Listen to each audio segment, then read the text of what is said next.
Hello, friends. I'm no therapist, but I'm your host, Stephanie Goodman. I'm a wife, a mother, a grandmother, and a woman of faith. Often friends ask me how I have a successful marriage while blending families and staying optimistic in life. This podcast features people with real-life stories about success in relationships and triumph over trial.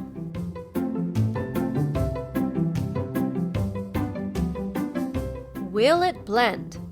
That is a question that many couples who have been married previously will ask themselves when dating becomes serious and children are involved. Kels and I share ideas on how we blended our families the best we could.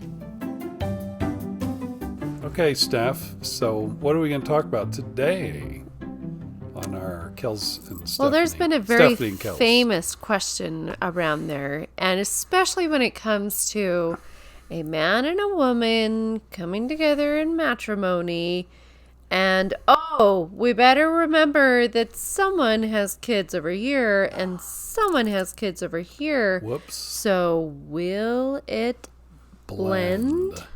That is the question. Kind of, the whole thing is really ironic when you think about it. Yeah? Tell me. Well, Stephanie and I, of course, we've talked about, we're going to dive more into the blending of the children. But we met in May of 2006. We married in August of 2006. And I'd already been working at Blendtec for a year by this time. And by October of 2006, while we began to blend our families and started living together, I happened to begin a YouTube series called Will It Blend? See that our timing Let's is see if we can do that again. Okay. Called Will It Blend? Well, and Will It Blend kind of took over our lives for a while when you really think about it. I mean, it was, Will It Blend was a neat experience where we experimented with YouTube for the first time. And so while we started putting out a video every week showcasing while we blended marbles, a rake handle, and all kind, and then we got into Apple products and we blended iPods and then the new iPhone and all that kind of stuff. We got really big. While all that was going on, Steph and I were blending our families. That's right. So, and we bought a home, and we had to deal with exes, and we had to deal with kids having to adjust to a new place and a new circumstance. New parents on both sides. Yep. And it was a roller coaster. Let's call it that, because that's a good analogy. We can definitely see that. Yeah. And at times we were on the struggle all the way up to the top, had no idea what we were going to expect when we got there, and then we just had to throw our hands up and go for the ride. And just come on down. And go to the left. And go to the right. Yep. And go to the left again. Well, you remember that and movie? Then forward. Do you remember that movie Parenthood? Yeah. With Steve Martin, and Steve Martin, who was kind of a perfectionist, was watching their kids perform a play at school, and the play went all wrong. Like the curtain fell, and the dog ran up, and everything with the play that they'd worked so hard on was all over the place, and Steve Martin was kind of freaking out, but he'd already had all these other experiences, and his wife kept telling him it's just like a roller coaster.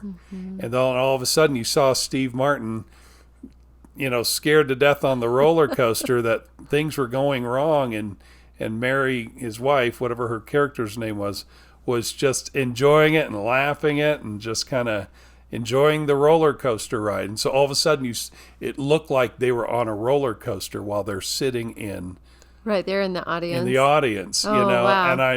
And so I try to remember so genius. That time, when things happen in our family. Right. I mean, we had all kind of, and it started with my oldest not getting along with Stephanie for a long time. Yeah.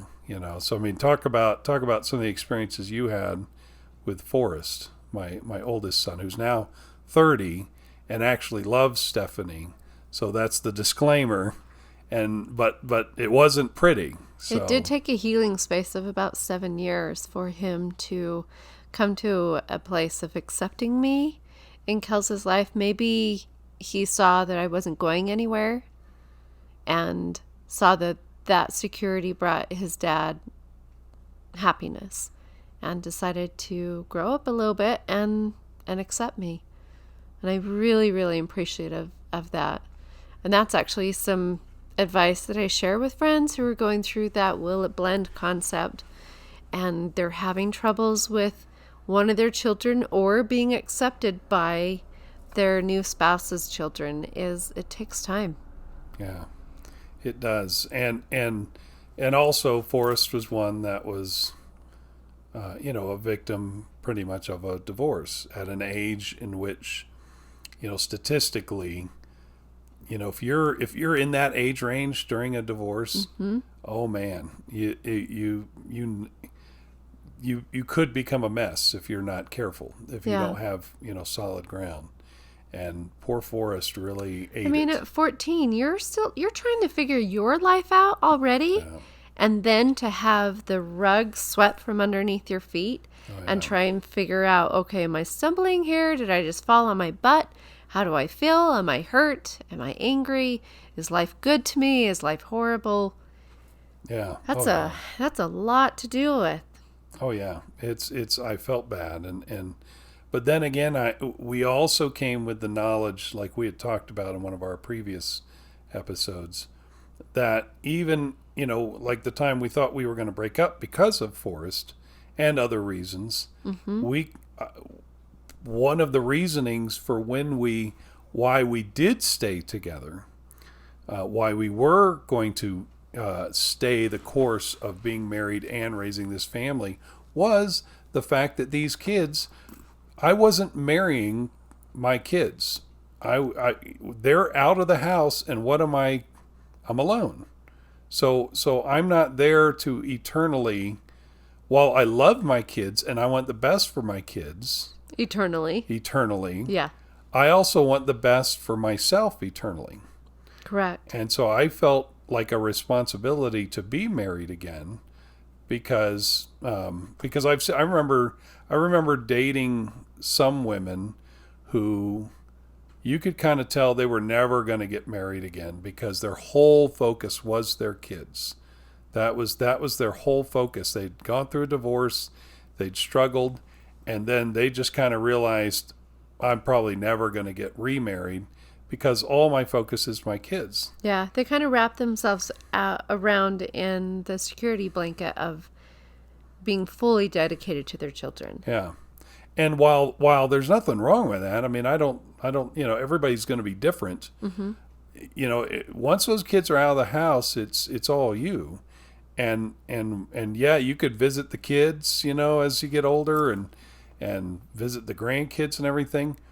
It ultimately comes down to who you just want to be with. And I knew that I didn't want to be alone. I didn't want to be alone. I knew that I wanted to be with somebody. And so we were going to stay the course and go ahead and get married, even if Forrest wasn't going to be happy about it. I do remember that we were at a space of, like you said, he was 14 at the time. He only had 4 more years until he was 18. I do remember when you thought, maybe I'll just be single for a while until the kids are grown up, and then I'll focus on finding my eternal spouse, right? Do you remember that? Yep. I was actually ready to be, once we were going to break up, I was ready to be alone for a good long while because I knew I was probably just going to screw it up again. So is that how you felt? Yeah. You were just going to screw it up again? Mm-hmm. Yeah. Because I knew either way, why would you want to cause havoc in the house, with your children? Why would you want to do that? And so that was my thinking, was I was just going to go ahead and maybe I would go out on dates and stuff, but that I wouldn't. I was kind of planning that I was just going to be alone because obviously I can't seem to do this with anybody. And so, and plus my experience with you is so good, I didn't think that, somebody would come along with that same kind of quality. It would be back to having to figure it out again, it's just a pain in the butt. Yeah. So. Well, I appreciate you sharing that. That was so sweet. I did have a thought while you were talking about that. And she lost that And thought. Dr. Laura was someone that was on the radio that I used to listen to a lot. In fact, many times I desired to call in and share my situation because I felt so lonely in the relationship that I was in. I really felt misunderstood and I needed direction. And I would listen to her often. And I do remember her saying, wait until the children grow up and then you can pursue your... And she made it sound like it was selfish desires. Mm-hmm. And for the most part, I agree with Dr. Laura, but that part I didn't agree to. And here's the reason why for me, and maybe you don't feel the same way, but for me, it was I gave so much to a relationship. I had 3 children. They were very young, 8, 6, and 4. I knew I didn't have all that it took to raise a family. And if I were with the right person, they could experience what a healthy marriage was all about. That was my desire. Yeah, I totally agree, Stephanie. That was actually the way I felt about that. Was I wanted the kids to see a healthy relationship. I didn't want them to leave my house thinking marriage doesn't work. Mm-hmm. Why would I want that? And so I felt like I was determined to show them that marriage can work, even in the midst of, the hell that I kind of put them through between me and my spouse, my previous spouse. And so I wanted to make sure that they were able to see that. So I was determined to do that by being remarried and making it work. Mm-hmm. Plus for you, when you think about it, your youngest was 4. That's a good 14 years. That means only now would you be able to start dating, because your youngest right now is 18 when you think about it. That's right. So it's like maybe over the last year or two, but to wait until you're older and then to start dating, you're not really living those life experiences that you could be. Our last 15 years, when you think about it, you wouldn't be remarried till now. That's like putting the analogy of waiting to go on your vacation after you have retirement. Correct. Yep. Right? Yep. Holding on to that safety. Well, if you die before you retire... What did you experience? Yeah. There's a story, and I don't know if it fits in here or not, but there was a woman who bought some lingerie for her husband, right? This was not something that she would do often. This sounds like a seedy story, Stephanie. And she put it away in a box to hide it for a special occasion. Years went by. That special occasion didn't happen. She forgot about it, or she didn't feel like the time was right. And then eventually the husband passed away. And then they found that lingerie, and she wasn't ever able to use it. Did she never got to use it? And is that a true story, Steph, or is that just... I just remember finding that when I was single. Yeah. And thinking the ironicity of that. Like, how many times have we put off something that we could enjoy now? Yeah. Hoping for the right time. Yeah. No, that's true. That's true. And it's interesting Dr. Laura would call that selfish desires. Uh-huh. That's really fascinating. Maybe it is. Maybe there is I will admit that there are times in which, and there's certain people that I know, whose names I won't mention, who went through a motion, who's gone from husband to husband, or wife to wife, trying to find that happiness, and are out all hours of the night, or who are out, ignoring the kids while they're still at home and they're still needing to go to school the next morning or do something else while the parents are out partying all night, or the parent is out partying all night and being irresponsible. And then there's the balance there on the other end of the scale, where you're not being responsible as a parent, showing them that there's a time to go to bed, there's a time to get up, there's a time to date, and there's a time to go to work. That's a really, really good point. I love that you brought that up, because we definitely need to find a balance, and it definitely needs to be a healthy balance. Yes. Because if you are sitting on the computer looking through profile after profile after profile, and you have the kids crying, they need to be fed, they need to be put to bed, they need a bath, whatever, and you are neglecting them so that you can find your spouse, that's not okay. Yeah, there's a balance there. Yeah, you've got to learn to do that, and I think we did pretty good. I think we did all right. I mean, I was lucky. I was in a lucky position that my boys were a little old enough to take care of themselves while we dated. But in the blending part, when we were together, remember, when we got married, we were married in August, and then for a good 2 months, we didn't even live together. We lived separate, because I was still in a 2-bedroom apartment. We have 5 kids blended. We have 5 kids together. 2-bedroom apartment is not legal. Yeah, 2-bedroom apartment with and we also lived 70 miles apart. Yeah. And so it kind of became difficult. So we just decided to get married. We eloped pretty much, and then after the eloping, we kind of didn't really say anything to anybody for a while. That's a whole other reason. We're going to talk about it another time. But we just kind of didn't say anything, and then eventually, slowly, the cat would get out of the bag.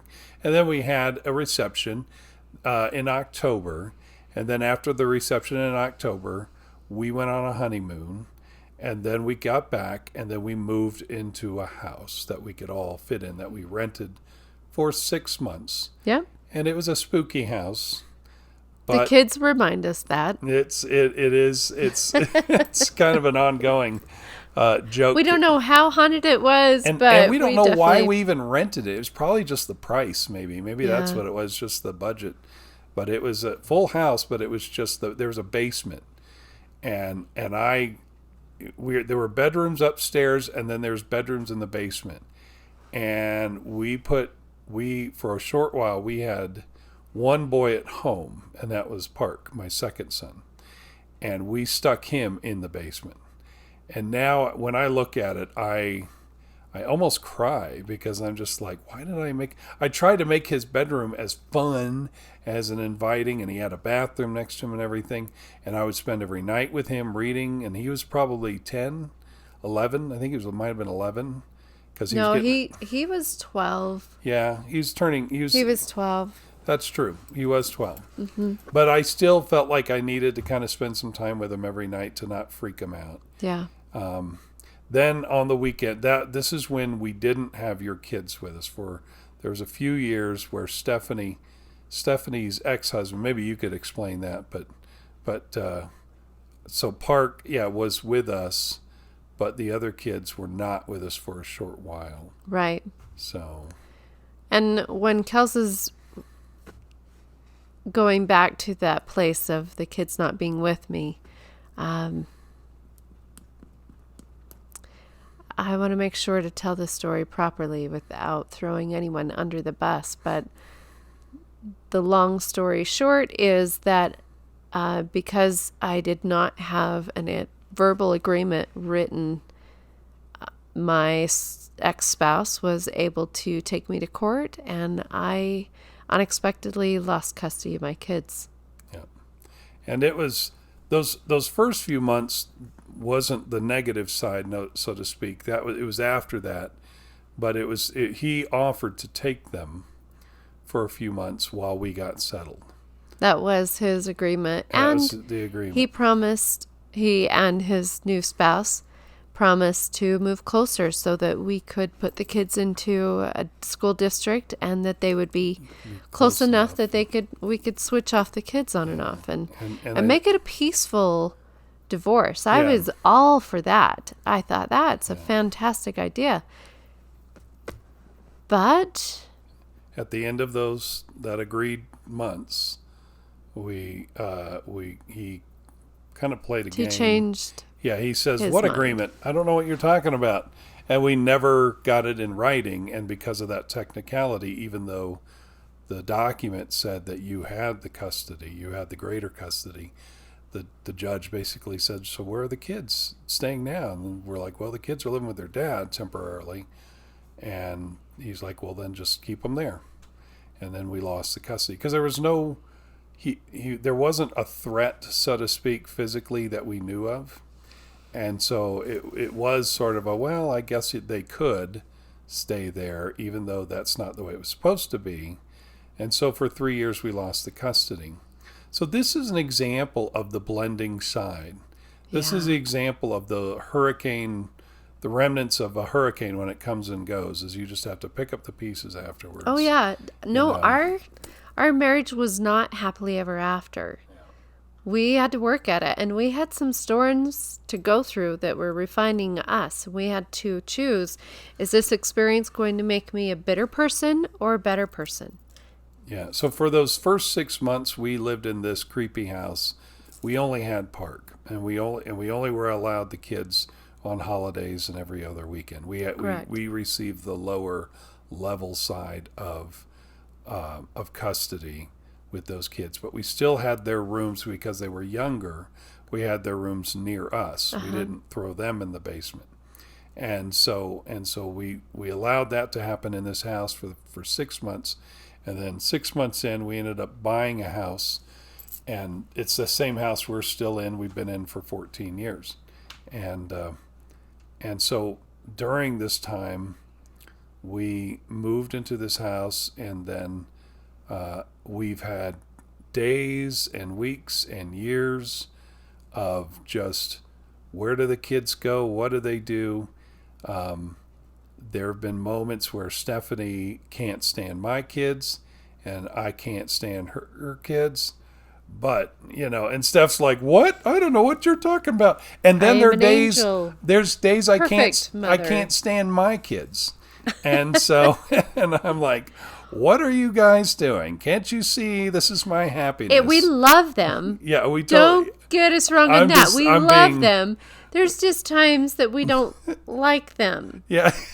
Don't judge us. No, we don't like what they do. That's what it is. The choices that they're making. We don't like the actions that they're taking. Exactly. That's so true. No, it's really just like any of them. It's just that now you're in a situation where they're not your, in both of our ideas, they're not your kids.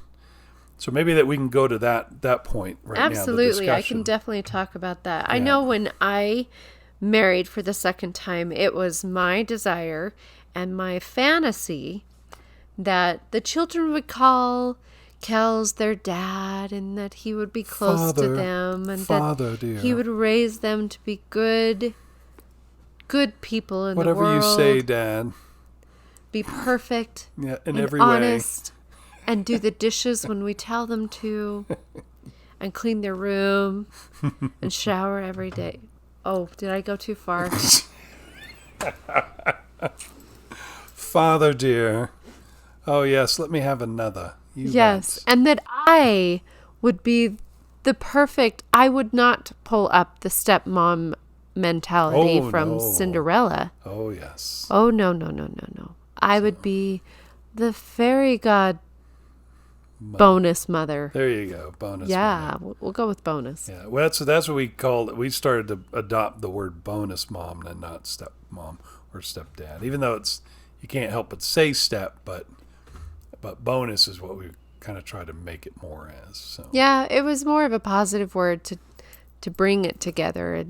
And we have a friend of ours, Wendell, who's also in the same situation, and he doesn't call his family a mixed family. He calls it a lightly stirred family. And I do appreciate that concept. Yeah. So back to what I was talking about. Here I am. I have my visions of what I think the perfect blending of our family, finally get our happily ever after, was going to look like. And boy, was I up for an eye-opening experience. Because here's the thing. When you raise your children, there are certain things as a parent that you have learned to ignore and not pay any attention to because you know that it's not going to go anywhere. When you become a new parent to someone else's child, there are things that they recognize, and I'm pointing at you because it's me sitting here, but also things that he recognizes in me and my children that drive you crazy. Yeah, like such as if my son did something stupid, I laugh it off, whereas Stephanie's like, hey, that's kind of serious. And vice versa. Vice versa. Vice versa. Yeah. I would say the toughest part of will it blend of a family is lightly stirring that family together, because you have a whole different lifestyle that was raised in one family and a whole different lifestyle that was raised in another. And we're talking from the generation before and then our own experience with the spouses that we had before, right? And now we've got to blend that together. We've got to support that the children are not going to be disciplined the way that I would discipline, and vice versa. Yeah. And maybe I'm more laxed as a disciplinarian. And maybe I need to be stronger as a disciplinarian. It's a tough call. And I think through time, we kind of came to the conclusion that each child has its own spirit. And we also know that anything happens to that child, you can't always blame it on the parents. I mean, when you read scripture, when you know, whether it be the Bible or whether you're into the Book of Mormon or anything of that nature, maybe even in the Quran, I don't know. But I know there are always experiences where, whether even holy people who are prophets or apostles or whatever, probably had children, and we know examples of some children where they rebelled. You could be as perfect as you want as a parent, and their children are still going to be brats. And that's just because each individual has their own spirit.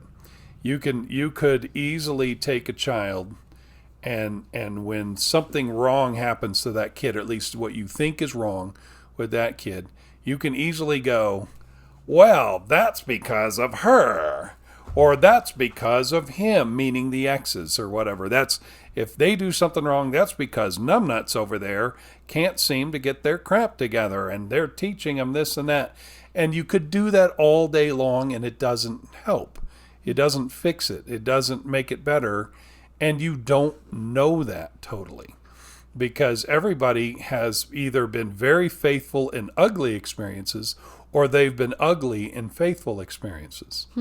And so we can't really totally do the blame. But the one thing you can do as a parent who has a child who rebels in a blended situation is realize the fact that that other spouse, depending on what your divorce situation is, if the other parent also gets to see the kid, then that parent shares in the responsibility of whatever ever happened. Right. You know, that it's not that you don't have 100% control. Correct. Over what that kid thinks, does, or says. We definitely have learned that lesson. Yeah. I think that's really hard, but that's part of blending the families, right? Is accepting, allowing those things to just fall apart. It's not going to be perfect. You just be the best spouse that you can be, because that's the thing that you can control. I can control my relationship with Stephanie, that part, because I want to be a good husband. I want to be the best father or stepfather I can be. And that's the part they can see. That's the part that we can work on. And then they can go off in the corner and do whatever it is that they do. And you pray that they're watching you. You pray that 20 years down the road, they'll actually see what you've done and go, you're right. You guys, we learned from you, right. Hopefully. I think in general that's probably going to be your experience as a parent as well, is that you do your best, you raise them the way that you feel is hopefully an asset to the community, and then you have to just let them have their own path, and you choose to be there as a support and love in the best way that you know how, right? Yeah. Because if we knew better, heaven knows we would do better. Exactly right. Yeah. And I'm sure Steph and I probably made all kinds of mistakes in blending the family. And so we have no expertise as far as every step being exactly the way it should be. Because he's not a therapist. I'm no therapist, but my sister, when I found out I was getting divorced, I have to give a lot of credence to my sister Connie. And she flew me, when she saw that things were going to fall apart, she flew me over to her home in Vegas.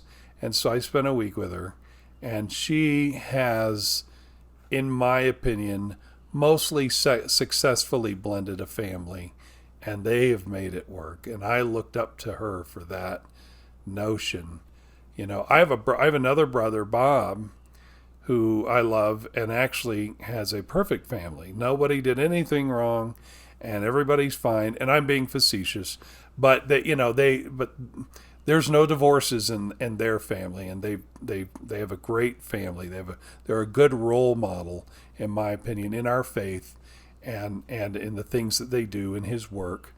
But when you get in a divorce situation, it's hard to look up to that role model now. Not that you wouldn't want to aim for that, but you do know that now you're experiencing something that he has never experienced. Right. So you don't know what his decisions would have been. But so I go to my next example, and as my sister Connie, who has successfully, in my opinion, blended their family with 6 boys, 3 from her, 2 from him, and 1 together. And while it can be a ruckusy family, they've done it. They've made it through, and they still love each other. And for the most part, and so I remember looking to her, going, taking from her example on what I need to do. And when she saw that I was getting ready to blend a family, I know that she was like, what she did was she likened it unto a hurricane. She says, it's going to come, and when it's the hurricane's come and gone, then what you got to do is you got to be the firm one that survives that hurricane. And then when you're done, you got to go help everybody else. You got to go pick up all the pieces. Oh. You got to be the one to sew things back together and build things back together, and because somebody needs to see somebody who's firm in their convictions. And maybe they won't see it right away. Maybe it won't be immediate, but through time, years down the road, that's kind of our goal. I believe that we're now starting to slowly see that path, that beyond high school and beyond, I want to get me out of this house ism and living on their own. And now we're starting to see just little seeds of the kids going, yeah, good job. Yeah. Yeah. Have you felt that? Have you experienced those little seeds of thankfulness for the work that we did as blended families? As a blended family, I think, the children haven't come to me and said, Thank you, mother, stepmother. Bless you, mother. Yes, thank you. And I was wrong, you were right. And I don't mean to be, as the word is, facetious, but maybe they haven't been taught that that's what we need, is to verbally hear thank you and I'm grateful. But their actions are what rewards me. Yeah. And I've heard both my boys say that you were a good move for me. That I have through time. In fact, I think recently, maybe it was last year. And they're older. Yeah. 30s, late 20s. 30 and 26, and from this time they have finally said, we agree that Stephanie was good for you. When at first they were like, you're not my mom, kind of attitude, mostly Forrest. And again, like I said, I don't curse Forrest for it. It was a natural thing that he had to go through. It was the way that he knew how to protect himself. It's how he knew how to protect. Yeah. And it was just, you could tell him to shut up and all kinds of stuff, but ultimately he was just acting out what he knew, and he has really grown a lot. I'm very proud of both my boys. And they're good boys, and they're figuring it out. And one of them's married now, and so that's a good. I mean, in our relationship, faith is really important. Yeah. We have a religion that we stick to, and that's what brought us together, because we knew that that's something that we both desired. Yeah. And we have seen that our children at this time are not embracing that level of faith. And so our desire, more than faith, is that they're good citizens in the world. Yeah, that's that they're happy, and that might be a topic for another future podcast. But I know that the faith part is very important to us, and while 4 out of our 5 children have chosen to not necessarily be in the faith, our goal for them is their happiness. That's really what it comes down to. Right. Do we wish they would be in our faith? Yeah, because then we can all talk the same talk.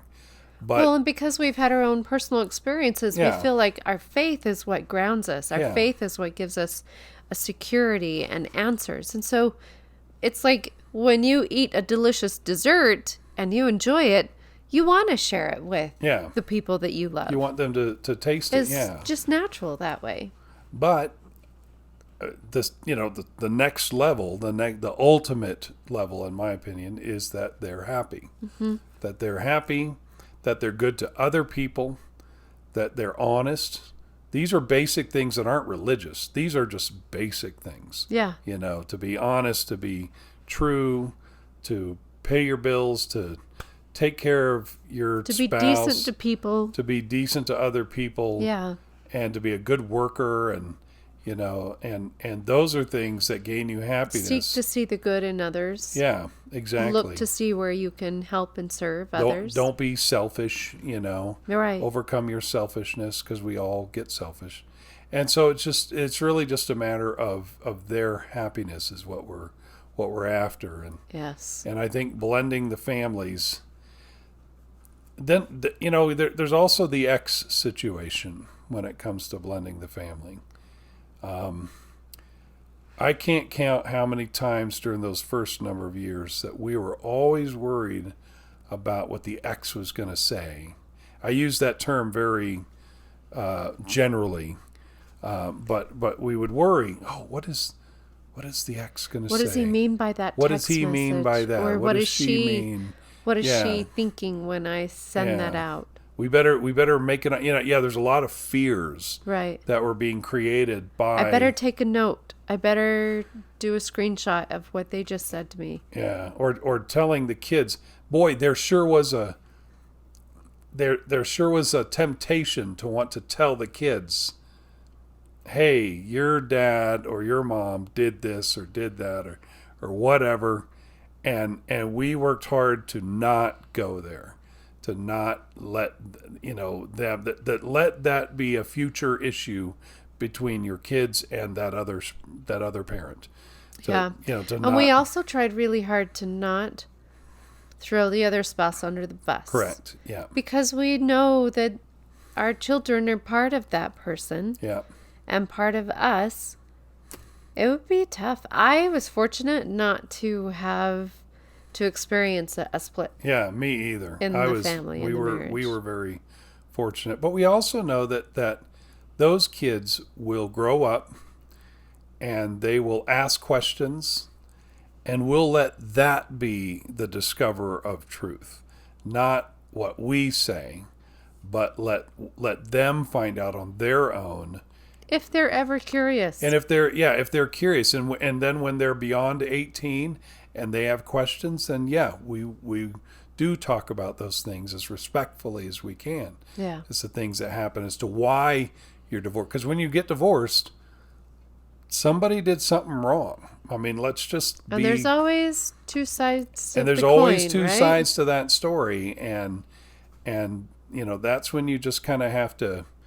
I try really hard to not put all the blame on my ex-spouse because I know I wasn't perfect either.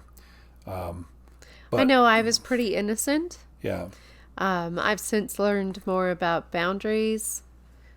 I've definitely had some growing up to do, right? Yeah, me too. Yeah, and I think so. We can always while things happen that our spouses might have done, we also can take part of the lay of the land that happened that eventually led to those things. Agreed. And let the kids learn that through time. Let them figure it out through their curiosity when they're old enough, mature enough, and they can make their own decisions. Yeah. And you pray that they don't create. There will be a discovery.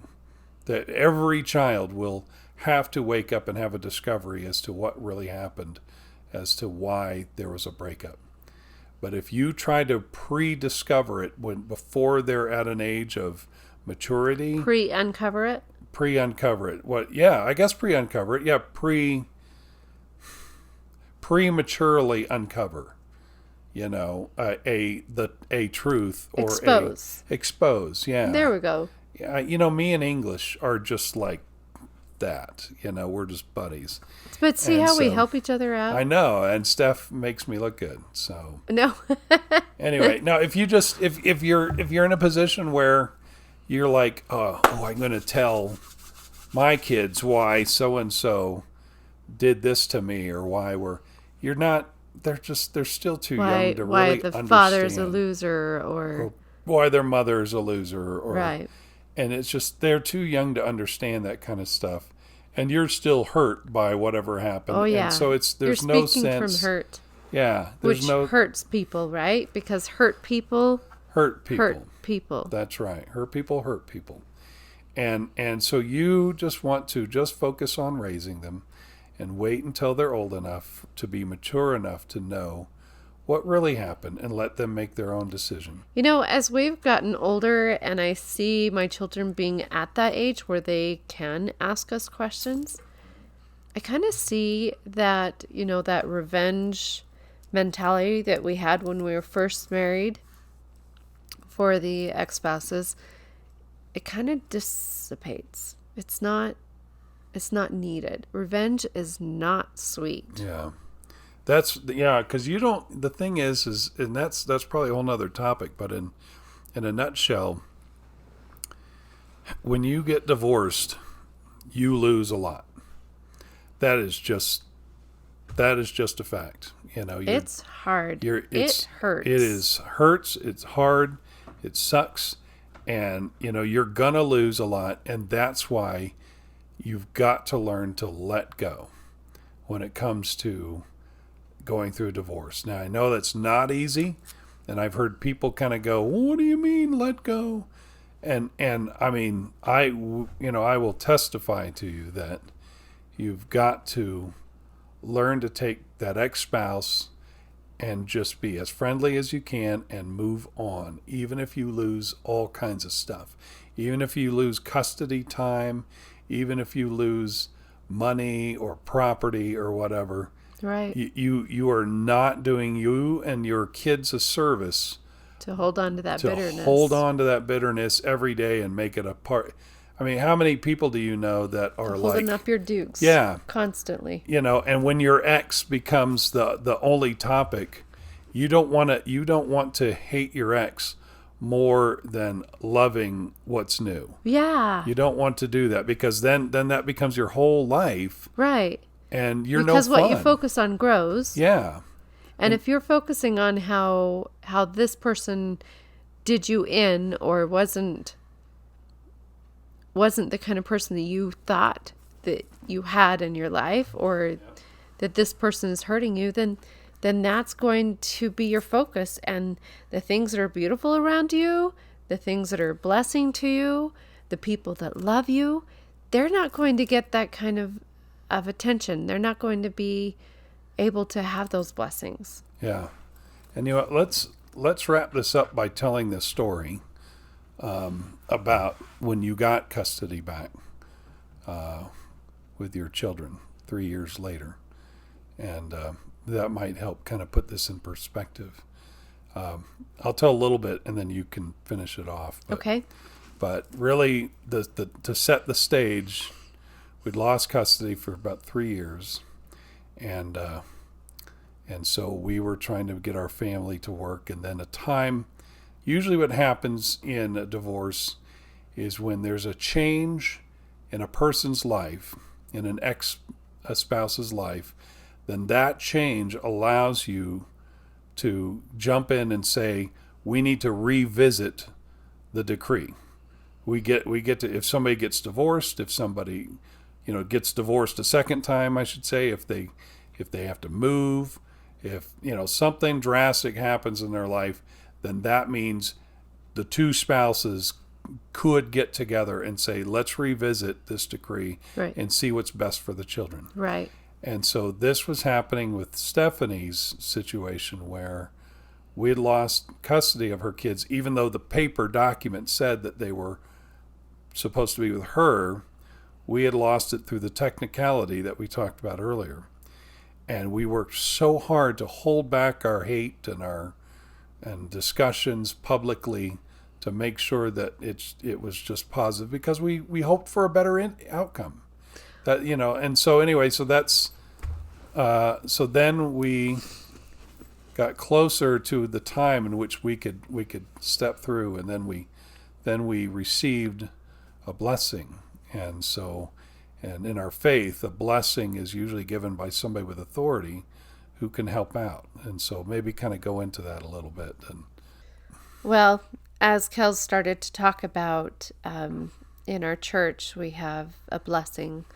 There's an opportunity for us to go and talk to someone of a higher authority and to seek that blessing. And I was desiring to know, here I have a date that I'm going to be taking everything that I know and placing it onto the table of what that other spouse did that was wrong as a spouse, and why he should not have the children any longer.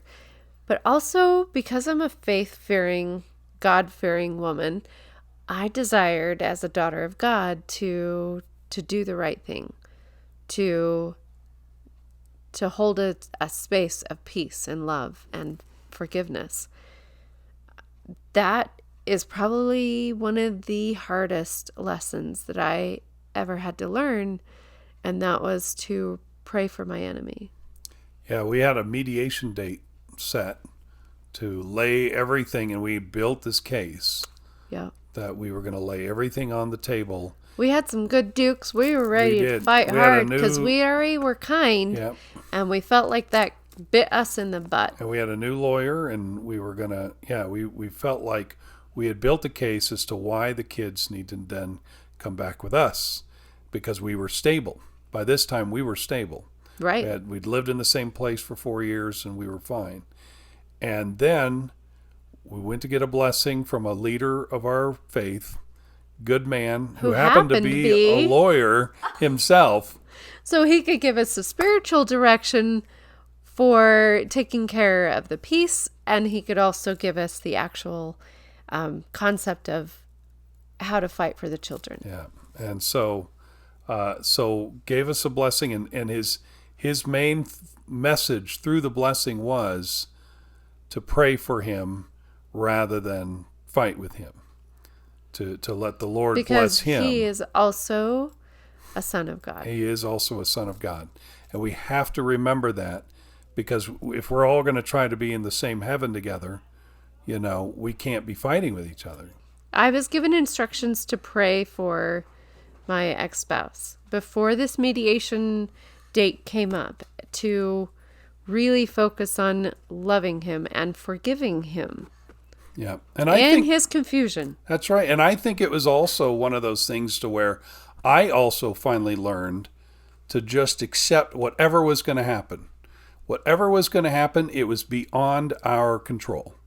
And all we could do is make the best with what we had, and not try to continue to this fighting. And so once we learned to let go, then the miracle happened, where the day before we were supposed to go to mediation, we get a call from our lawyer, and he had pretty much just let go of the custody to Stephanie without a fight. Yeah. Without even seeing him in person. We didn't even have to go to mediation. Didn't even have to go. He just said, let's just do it, and we don't know if it's because he knew that he couldn't win, or what the situation was, and it doesn't matter. I like to think that God softened his heart. Yeah, I think it more came down to that.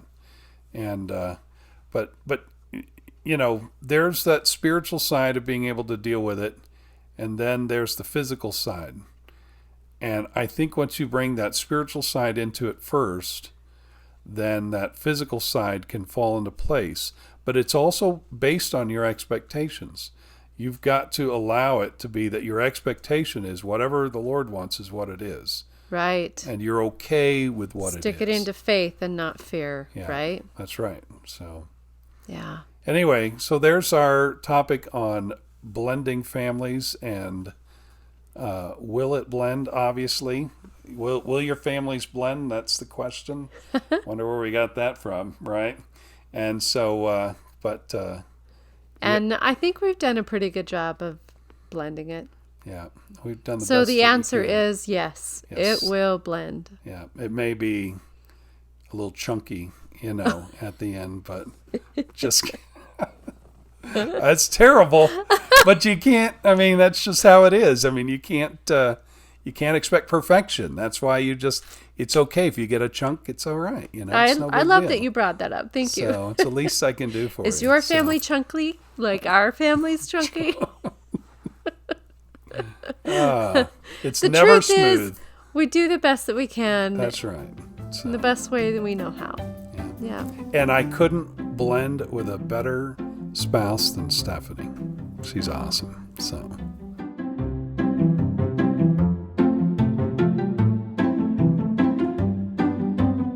If you've enjoyed this episode, remember to subscribe, share, like us on Facebook, and follow us on Instagram.